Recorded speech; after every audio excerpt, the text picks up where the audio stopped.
at this point. Going to give them a bit of a chance first to make sure that it's working, both my audio and your audio is being heard, but also to make sure give people a chance to get into the episode. So go ahead and talk, Michael. Hey, can you hear me?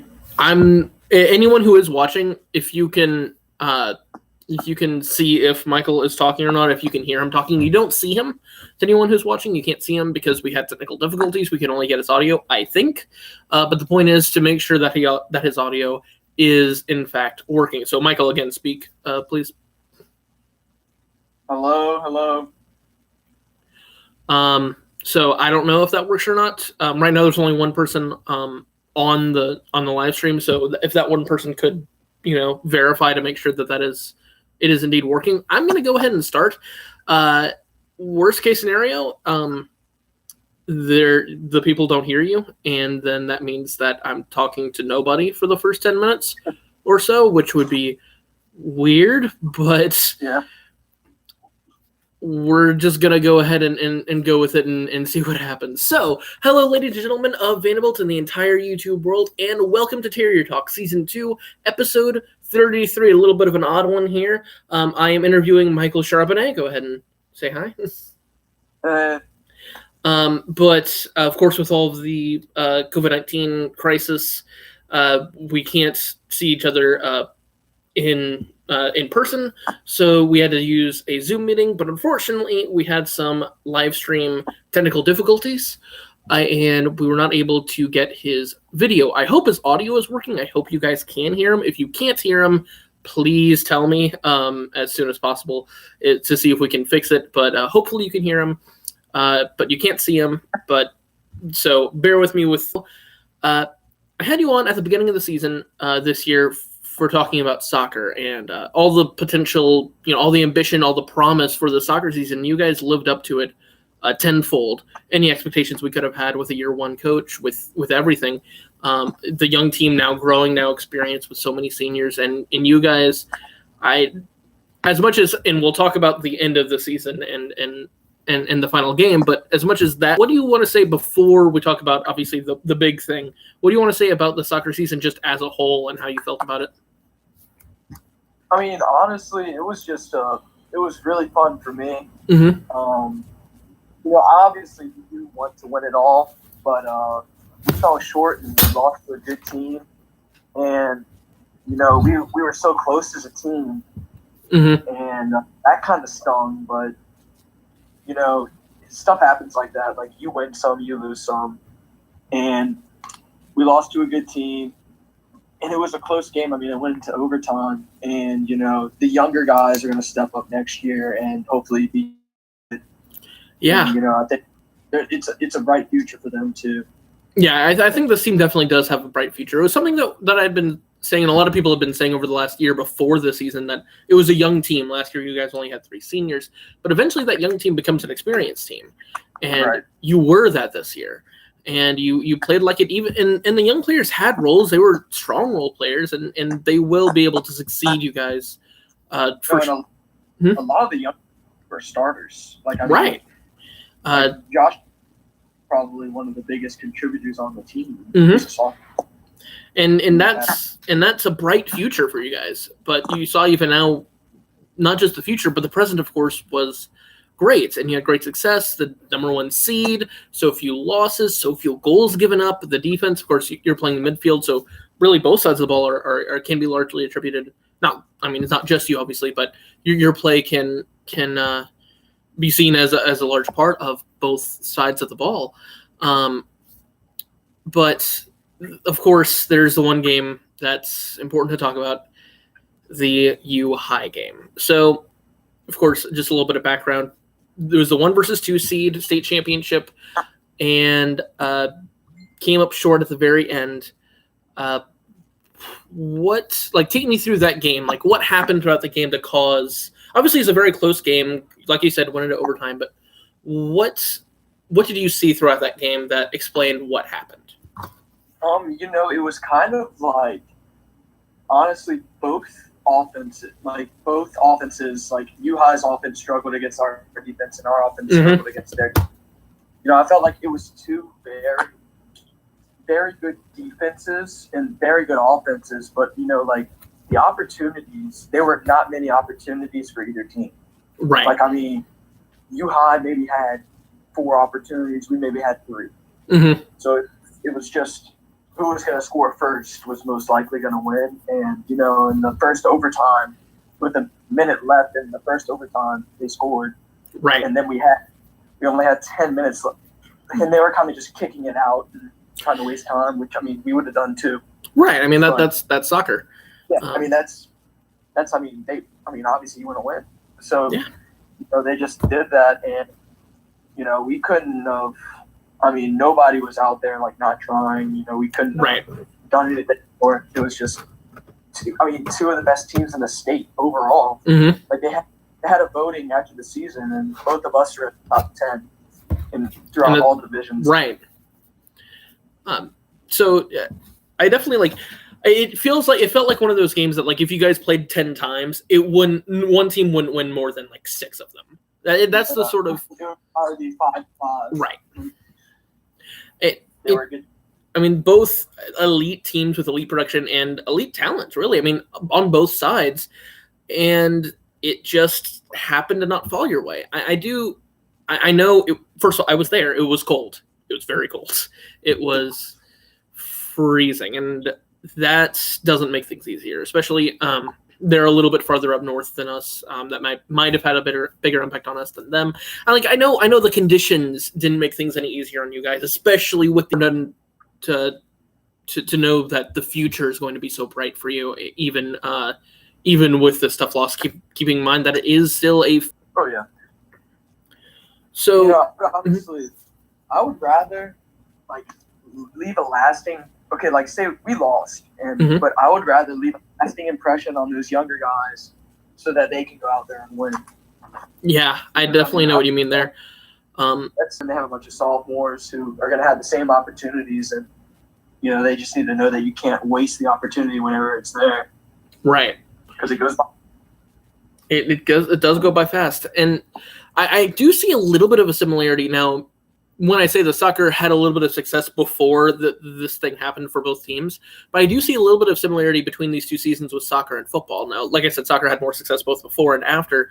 The one big similarity, and that is the coaching change. Right. You guys, both teams had, and of course, us in the same class, I can kind of see hard in the coaching staff. The more important thing is keeping the tradition of the team going and making sure that the future is just as bright, if not more bright, than the present.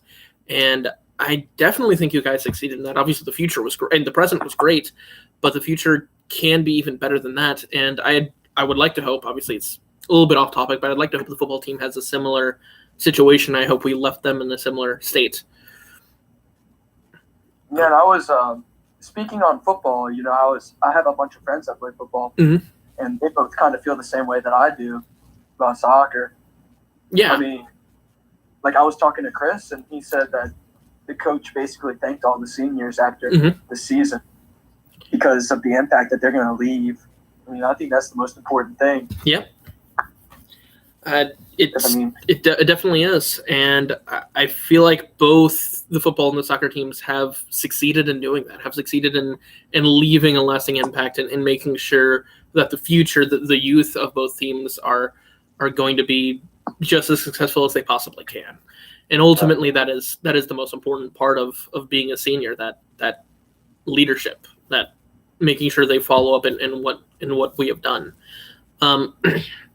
So pivoting to something, I guess, a little bit more, I guess, current is the best word. Obviously, the soccer game, as important as it was, happened a couple of months ago, and we haven't had sports over the last month or so due to, of course, the coronavirus outbreak and the crisis anyway that have that have come about because of this, and of course social distancing. That's why we're on we're not together, we're not in person. That's why it's a video call. And I just kind of want to ask, I know I've had my own perspective on this whole situation, on how I've dealt with it. But I do kind of wonder, and my guess is a lot of other people have a similar feeling of knowing like what someone else. So like, is there anything throughout this last? I guess it's been almost a month now. It's been about 3 weeks.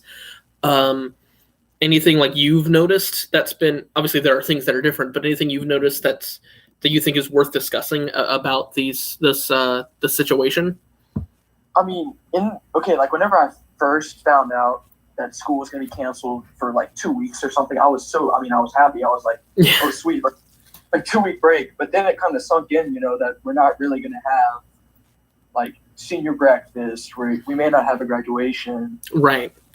Senior trips, things like that. Like, I mean, and it's our senior year, like you could say like, oh, like you don't like school or whatever, but I mean, I'd do anything to finish the last 5-6 weeks of school.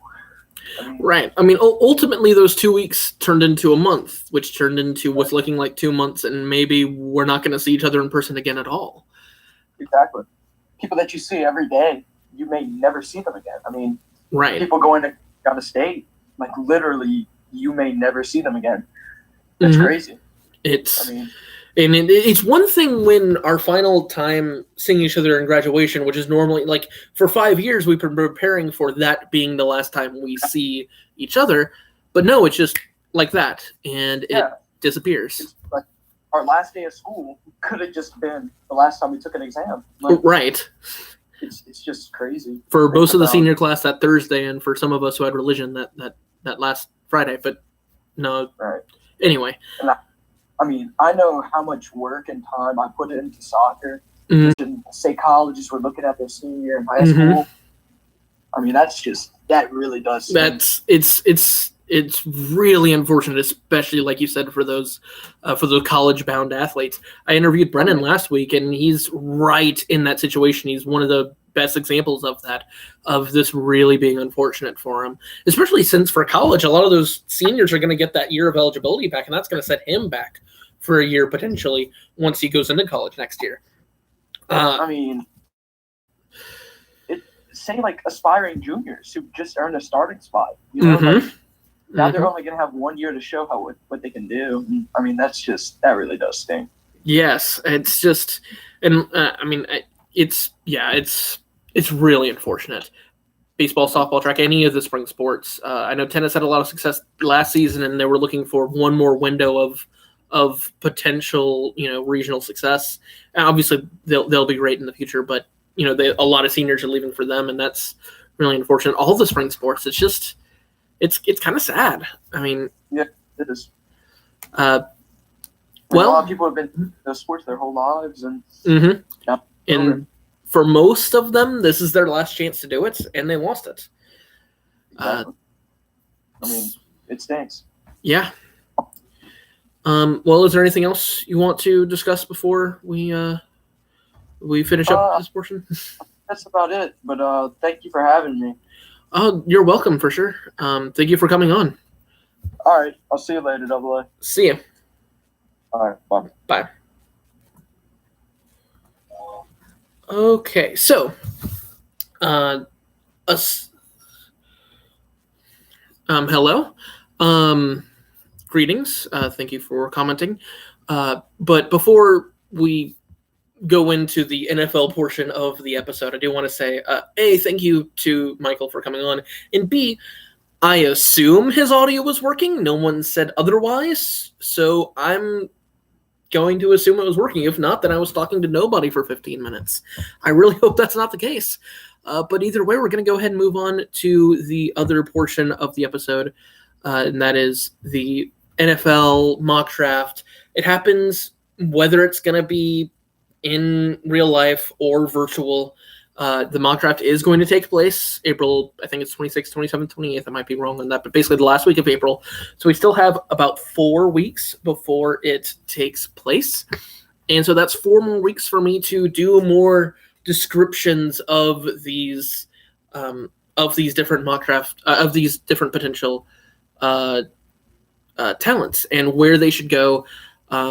Before eventually the week before the draft, I'm going to hold my own full first round of the entire thing, the whole first round of the draft. I'm going to do a mock draft who I think, I'm not sure how exactly I'm going to do it, whether it's who I think should go in specific places or where I think they will go. But either way, that's kind of where we're going in terms of these next few episodes. I'm going to see if I can get interviews throughout these next few weeks with different athletes, still trying to keep that up through the rest of the school year. It's looking like, obviously, as the weeks go by, it's looking like we're not going to have any sports at all, spring sports-wise. But I'm going to see, I'm going to try to do what I can with that. But with that in mind, this week, so last week I talked about all the LSU prospects, all 16 of them that were projected, that were invited to the combine. So this week, instead, I'm just going to talk about the top prospects. I'm going to go position by position, evaluate them, every single one, and I'm going to say how many I think should be picked in the first round or deserve to be picked in the first round. Not whether or not they necessarily will, but whether they should or not. Their talent level, and then there are a few fringe guys I'm talking about why I don't include them in that list, why I might, things like that. So we're going to go ahead and start with probably the most important quarterback. I just said it, the most important position in these different mock drafts, and that is the quarterback position. So this year's quarterback class is a little bit odd. I feel like there's a really big drop-off between not just the second best and the third best, but also the third best and the fourth best. And that's not an opinion that many people hold. A lot of people are mocking as many as 4, as many as even 5 quarterbacks into this first round. And I don't see that with this draft class. So let's go ahead and talk about them. First, you got Joe Burrow. And I talked about him a lot last week, of course, an LSU graduate. And big Heisman season, national championship. And that one's a slam dunk. He's going to go no later than like third at the very least. He's probably going to go first overall to the Bengals, as he should. So that one's no real question. No question, first round pick. At the very least, he's going to go top 2, more than likely, probably number 1.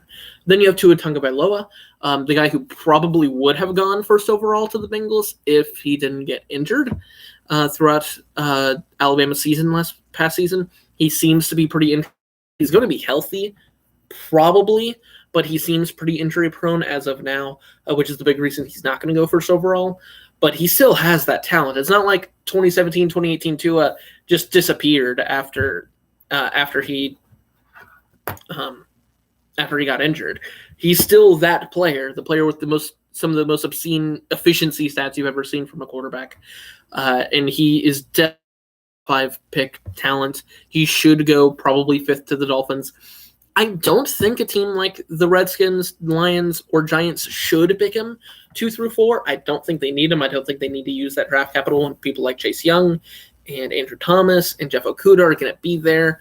I don't think that's where he should go. I think he should fall to 5, but I still think he's a top 5 pick. And no question is a quarterback that deserves to be in the first round.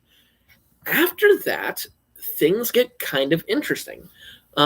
So there are 2 quarterbacks that probably 70-ish% of mock drafts put in the first round, other than Joe Joe Burrow and Tua Tagovailoa. Those are Jordan Love and Justin Herbert. I'm not nearly as confident about them being in the first round as most people are. So first, Justin Herbert. A lot of people are mocking him 6th to the Chargers. He's probably the most common mock 6th to the Chargers. And I can definitely see that happening. But there's this really interesting thing that happens throughout the draft, this year specifically with this draft. With free agency still going as much as it is, there are so few teams that are truly quarterback needy, so desperate for a quarterback that they need someone in the first round that they would spend a first round pick on at this point. You've got the Chargers, probably. Maybe they pick Justin Herbert at 6. I could see them picking Justin Herbert at 6, but I'm not completely convinced on it. I don't think it's a 100% guarantee. They might, that's a Chargers roster despite going 0-6 in division, despite not having a very good season last season, having the 6th overall pick. This is still a Chargers team that has a good roster. So between Austin Eckler and Keenan Allen and Mike Williams and Hunter Henry and a solid defense with hopefully Derwin James coming back at safety, I don't know if basically building for the future, because the thing is Justin Herbert isn't a day 1 starter at quarterback. I just don't think he is. I think he's more of a project quarterback. He could be great in a few years. But if you're picking Justin Herbert and you're not getting someone else from free agency like a Jameis Winston, like a Cam Newton, or an Andy Dalton potentially, then ultimately you're going to go with Tyrod Taylor for the future. I think unless they get a Cam Newton or a Jameis Winston, that is going to be their starting quarterback. I think they will be better than Justin Herbert on day one.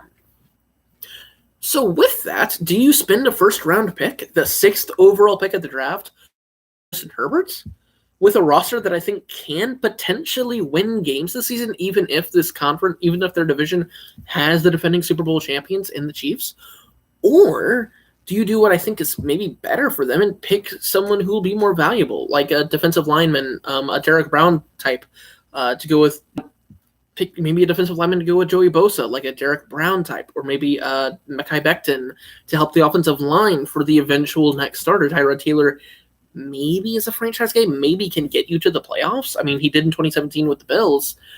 But either way, whether it's Taylor, whether it's Winston, whether it's Newton, I don't think it'll be Herbert as the day one starter next year. I don't think he's better than Tyrod Taylor as a rookie. So I think it may be better for the Chargers to spend a different pick on him, which leaves the question, I'd spend the pick somewhere else, which leaves the question, where would he go in the first round if he didn't go to the Chargers? Because he could go to the Chargers, like I said, but assuming he doesn't, if he doesn't, in that hypothetical scenario, where would he go? Well, there aren't that many teams that would be spending a first-round pick on Justin Herbert at this point. You have, obviously, the Bengals and Dolphins would, but they'll probably get Burrow and Tua unless the Redskins get Tua, which I think would be odd. But anyway, so the Bengals have Burrow, the Dolphins have Tua. Well, then you have, other than the Chargers, of course, you have the Raiders, maybe with Derek Carr, but they have Derek Carr and Marcus Mariota, two quarterbacks who probably are going to compete for a day one job, who are going to be better than Justin Herbert as a rookie, and are, again, that Raiders roster was only a game away from playoffs last season. They finished, I think, 7-9. I don't see the Raiders picking. Maybe they could, but I don't know.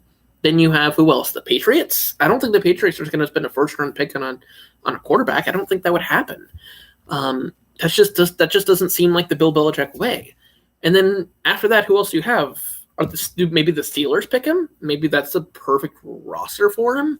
You know, he could sit behind Big Ben for a couple of years potentially, and they have the roster already to maybe build for the future, because they don't just have a good roster now. They'll have backs theoretically still on the free agent market in Jameis Winston and Cam Newton. I don't know if there'll be enough quarterback needing teams to pick him in the first round. I have him labeled as a first round pick because I don't think it's fair not to. Again, I think the Chargers have too much of a chance to pick him. I don't know if it's the right pick, but I think they have too much of a chance to pick him to not label him as a first round quarterback. But I wouldn't be absolutely shocked if he didn't. It might be in every team's best interest to do that. Now, quarterbacks tend to get overdrafted, which is the only reason why the other names are even worth mentioning, and we'll talk about them in a second. So there's a really good chance that doesn't happen, and if he falls past 6, I had originally said the Colts were going to pick him at 13, but they traded away their 13th pick. The 49ers aren't going to make that pick, not with Jimmy Garoppolo. So he probably will go in the first round, but I don't know if he should necessarily. I have him, like I said, I have him counted as a first round pick, but those are the only 3. A lot of people have Jordan Love in the first round. I don't see it. That's not the play of a quarterback. That is a first round quarterback. I understand that there's a reason that his production took a major step back in 2019. He lost so many weapons around him. But ultimately, that's not the play that makes me think first round quarterback. I mean, his play doesn't change based on who is around him. Like the way that he specifically plays, his production will go down. But watching the tape, he still makes bad decisions. He still is not a first round quarterback. And if Justin Herbert barely has room in the first round, if the Chargers do pick Herbert, who's going to spend a first round pick on Jordan Love? People have been mocking him as high as the top 10 and are saying that he will creep up the draft board, eventually get to 10 by the end of it. But why? I don't think the Jaguars or the Browns, who are sitting at those 9-10 picks, would do that. I don't see why they would have a reason to do that. They have such young quarterbacks now I think as long as Gardner Minshew's on a rookie contract, they're not going to waste a first-round pick on a different quarterback. I don't see that happening. So ultimately, I don't think Jordan Love is a first-round pick at all. And then there are some people that are even throwing in names like Jalen Hurts and Jacob Eason and Jake Fromm, and those guys are not first-round quarterbacks at all. They can have success in the NFL. Non-first-round picks, of course, can, but they're not worth that first-round pick to me as of right now. I don't think they should get picked in the first round. So right now I have 3 quarterbacks who should be picked in the first round. So moving on to the running back position, I'm going to go basically offense and defense. So starting with the running back position, not much to talk about here because the running back position in general is not a first-round position, which is kind of unfortunate, of course, because I think there are some great running backs in this class. 4 big names to me, although one of them isn't going to be picked in the top 4 running backs.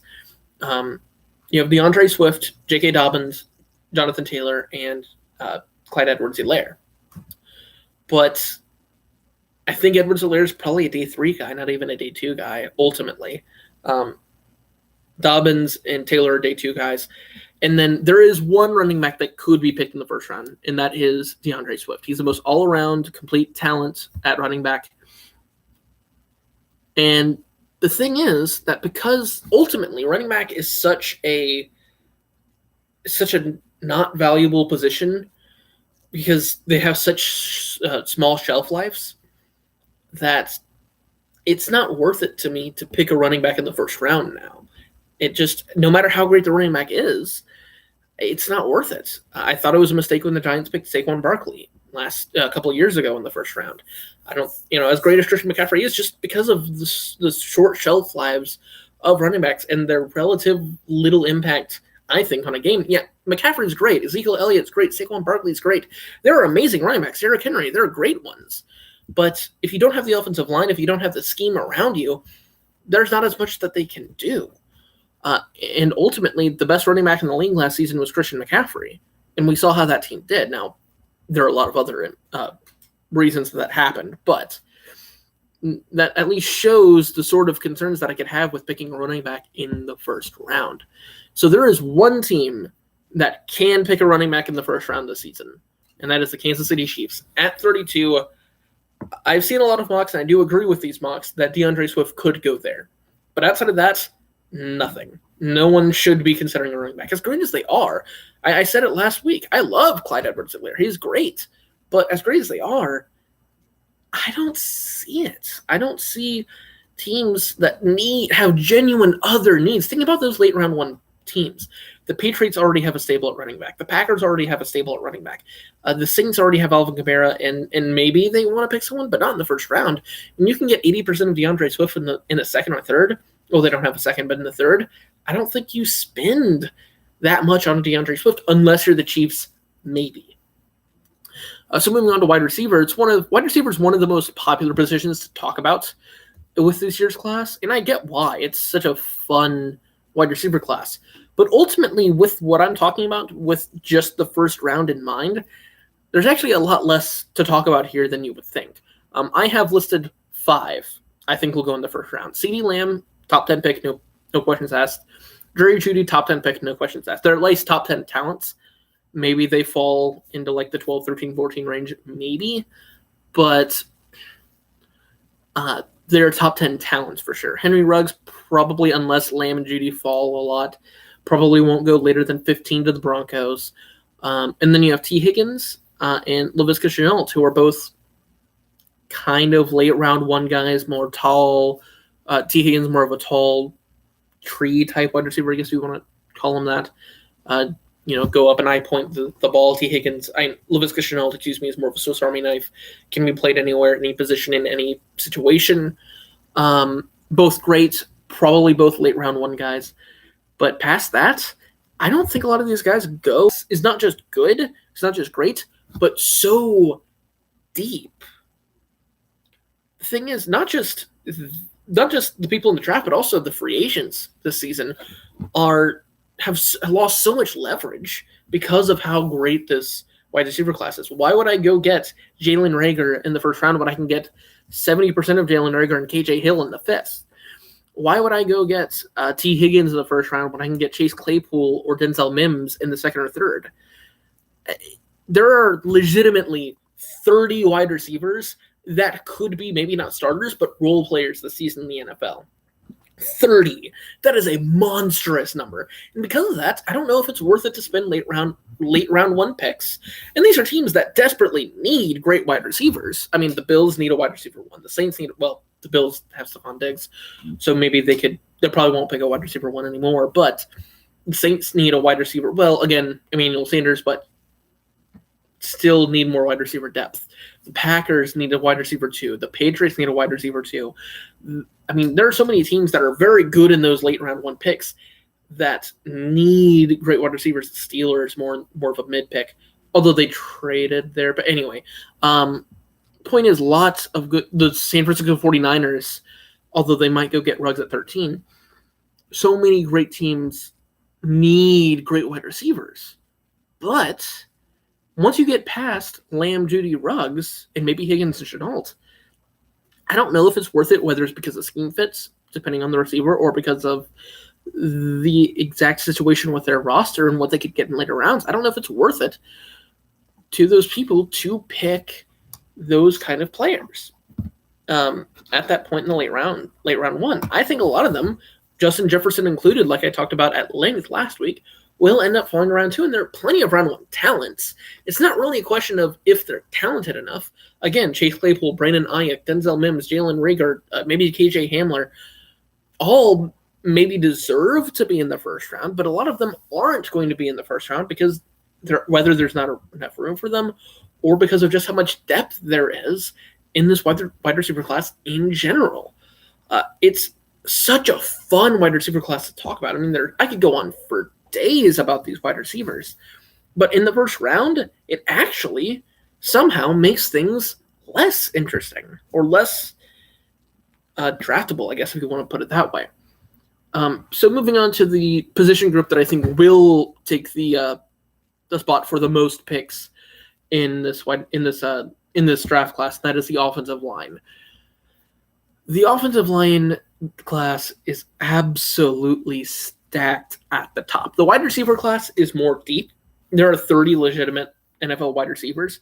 There are maybe only like 12 or 15 legitimate NFL offensive linemen, but 7 of them will go in the first round. That's my number, 7. Like I said, I'm going to give you the number of how many of each position should go in the first round. Legitimately, 7 different offensive linemen should go in the first round. Andrew Thomas, bona fide top 5 pick. Mekhi Becton, bona fide top 10 pick. Tristan Wirfs, Jedrick Wills, both the exact same situation. All 4 of them should go in the top 10. All 4 of them deserve to go in the top 10. And all 4 of them probably will go in the top 10 because offensive tackle is a very, very important position. Unlike running back, where they're kind of a dime a dozen, depending on the situation, offensive tackle is an absolute necessity in the NFL. You have to have great ones. And these 4 are great. And then you get some nice depth in the later round one, in the later positions of round one that are still going to be great. Austin Jackson and Josh Jones specifically are solid players that should go in the mid round one and late round one to maybe early round two, respectively. That's already 6. And Shane Lemieux, a center and a guard, respectively. Maybe our late round one guys are kind of those fringe guys. And then you also have Isaiah Wilson, who's also from Georgia. Andrew Thomas is from Georgia. Then you have Isaiah Wilson, who I think played opposite tackle to Andrew Thomas and is solid in his own right. Maybe could be a late round one as well. So I think the top 6 that I said all go in the first round, especially Josh Jones with his surging popularity and reputation. And then one of those last 3, Pietez, Lemieux, or Wilson, end up going into the late round one, that sort of position. So that's my official guess. 7, I think, will end up going in the first round. It's an amazing offensive line class. And offensive line play in general has declined in the NFL, and hopefully this sort of class isn't going to – I mean, it's not going to revolutionize the offensive line, but it could make next year a little bit more interesting in that way, unless you count Chase Claypool, I guess. But I don't see it. One quick thing about Chase Claypool, just a tangent. He's a fun player to watch, and he had a monster combine. We thought Justin Jefferson last week had a great one. This was wild. He's 6'4". He's 200, I think, 60 pounds, and he runs a 4.39 40. And he is a monster vert. It's fun. It's fun to watch. And he's probably not going to go in the first round. I barely mentioned him when I was talking about the other wide receivers. That just goes to show just how much fun this wide receiver class is to look at from a depth position. But ultimately, in the first round, like I said, I don't think a lot of them are going to end up getting picked, which is kind of interesting. So, moving on to the defense, starting with defensive tackle. I think 3 will end up going, and then you have one kind of fringe case. So you have Derek Brown is, depending on how the first round goes, a top 5 to top 10 pick. He could go as high as 3 to the Lions. I think he could go 3 to the Lions, but I think he could go as late as like 7 or 8. He's a monster defensive lineman from Auburn. A major reason why Auburn's the only team to have really slowed down LSU's offense last season at all, holding them to 23 points, 500 yards, but 23 points.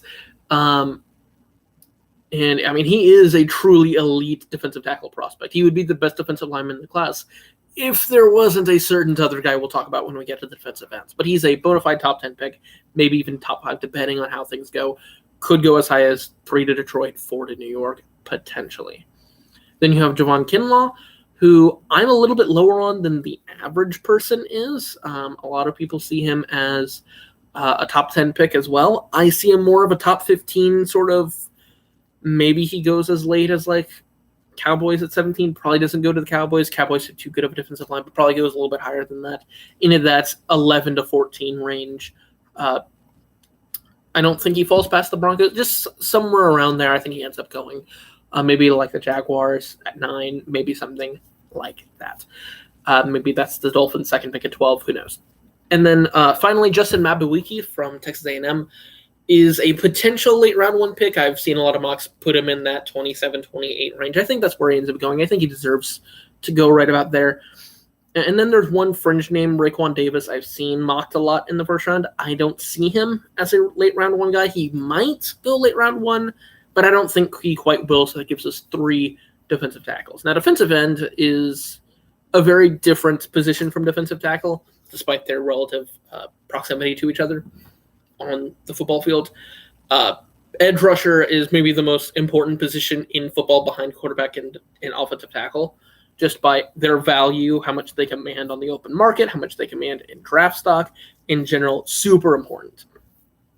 And it shows just by how many different edge rushers, defensive ends, are seen as super important as in potential first-round picks.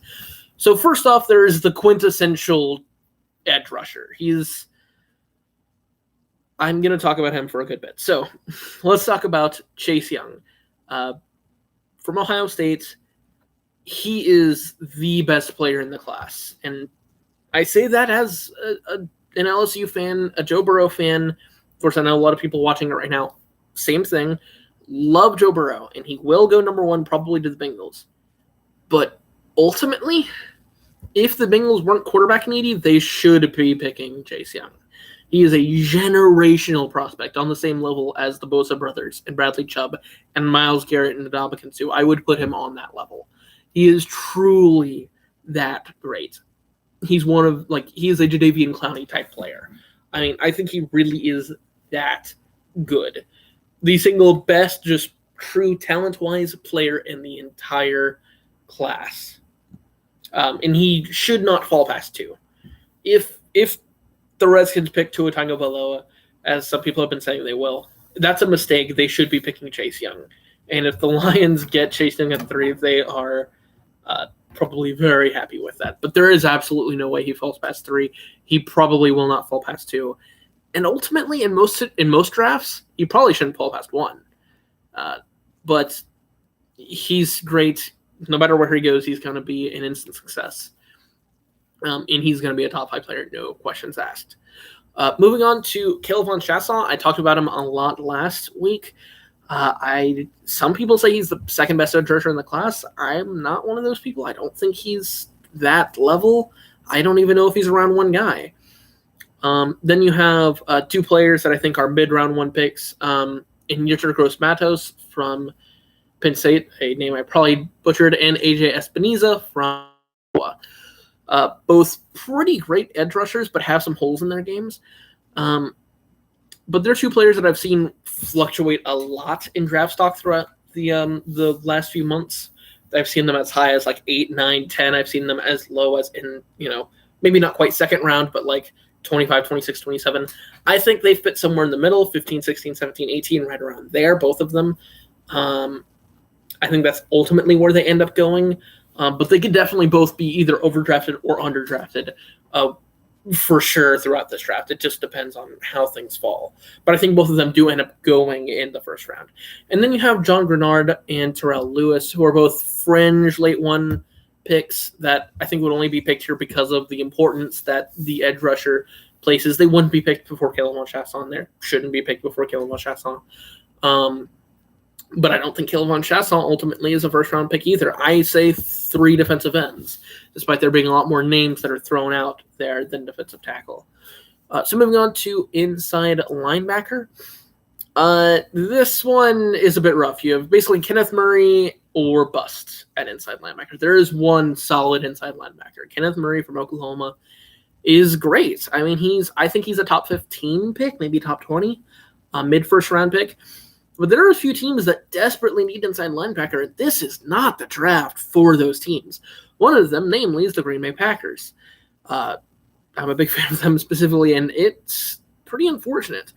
If Kenneth Murray falls to 30, then that's great, but other than that, it's rough. You have Anthony Jennings, who I'm a little bit higher on than most. I see him as a late round one pick, but a lot of people don't. And after that, there's a deep abyss of not NFL players or late, we're talking late day 2, day 3 type guys with just Jordan Brooks as another potential pick, maybe in the late second, late third round. It's not a great class for inside linebackers in the slightest. So here's hoping Kenneth Murray falls, I guess. Moving on to linebackers, but I don't think you have a bunch of great players who are outside linebackers. So let me explain. The listed number 1 outside linebacker in the class is Isaiah Simmons, which is odd because I don't know if I would count him as any position. I'm listing him here just for the sake of, obviously you have to talk about him. He's going to be a top 10 pick, no questions asked. A monster combine, monster season last year, great production, can play anywhere, will play anywhere. He logged, I think, 200 snaps at 5 different positions in the defense last season. He can play safety, he can play corner, he can play linebacker, he can play edge rusher, he can play anything and everything, and he will in the NFL. He is the defensive Swiss Army knife. And, I mean, there are so many different ways to use him. He will have tons of success no matter where he is. But to call him an outside linebacker, I think is a little bit unfair. Because I think confining him to that role of outside linebacker is not fair to him. He is great no matter where he is. He doesn't have to be an outside linebacker. He could play middle linebacker. He could play safety. He could play whatever. And whatever he's doing, he's going to have success. But if a team needs outside linebacker, I don't know if that's the specific thing you need. I think he's the sort of team that, as high as the Giants at 4, could say, yeah, let's pick him to just shore up our defense. No specific part of the defense, just shore up the defense. The Giants are the sort of team that might need that. The Jaguars maybe as far as 9. I don't think he falls past 9. Maybe 10 with the Browns, but he doesn't fall past that. He has too many places where he can go. But outside linebacker, I don't know about that. So then the number 2 guy on a lot of people's boards is Patrick Queen. And he was the biggest subject of the thing I was talking about last week with players that benefited from the LSU National Championship in their draft stock that ultimately, to me, aren't first-round guys. Love Patrick Queen. I think he's great, but I don't think he should be picked in the first round, and he's the second best outside linebacker in the class. Then you have Zach Bond, who's maybe a fringe round 1 guy, and then you have Julian Aquara. Same thing as Zach Bond. Ultimately, again, just one. Isaiah Simmons is the only outside linebacker I think that should be picked in the first round. So then you have cornerback. Cornerback is a little interesting. You basically have 2 tiers, well, a lot of tiers, obviously, if you go past the first round. But you have the first tier, tier 1, which is Jeff Okuda, and then you have the second tier, tier 2, which is everybody else. Now, unlike, say, inside linebacker, where there was a similar situation with Kenneth Murray, the players that are in the everybody else category definitely deserve to be in the first round, or I think are a bit more likely to end up in the first round with those late round 1 picks. But it's still a similar situation with a big gap between 1 and 2. And then even a decent gap between 2 and 3. I'll talk about that in a second. But first you have Jeff Okuda, of course, another Ohio State player. We've mentioned a lot of them. But mentioned a lot of Ohio State players. But he's a top 5 pick. No questions asked. He might fall to like 7 or 8. But he's ultimately a top 5 pick. I think I've been mocking him early on, 3rd to the Lions, assuming that something weird doesn't happen and Chase Young falls to them. That's ultimately where I see him. I think that's where he's the best fit. I think the Lions need a lot of defensive back help, and I think Jeff Okuda would help them a lot in that way. After that, it's a bit messy. So you have a tier of like 5 guys: C.J. Henderson, Trevon Diggs, Christian Fulton, Cameron Dantzler, and Damon Arnett from Florida, Alabama, LSU, Mississippi State, and Ohio State, if I recall correctly, respectively.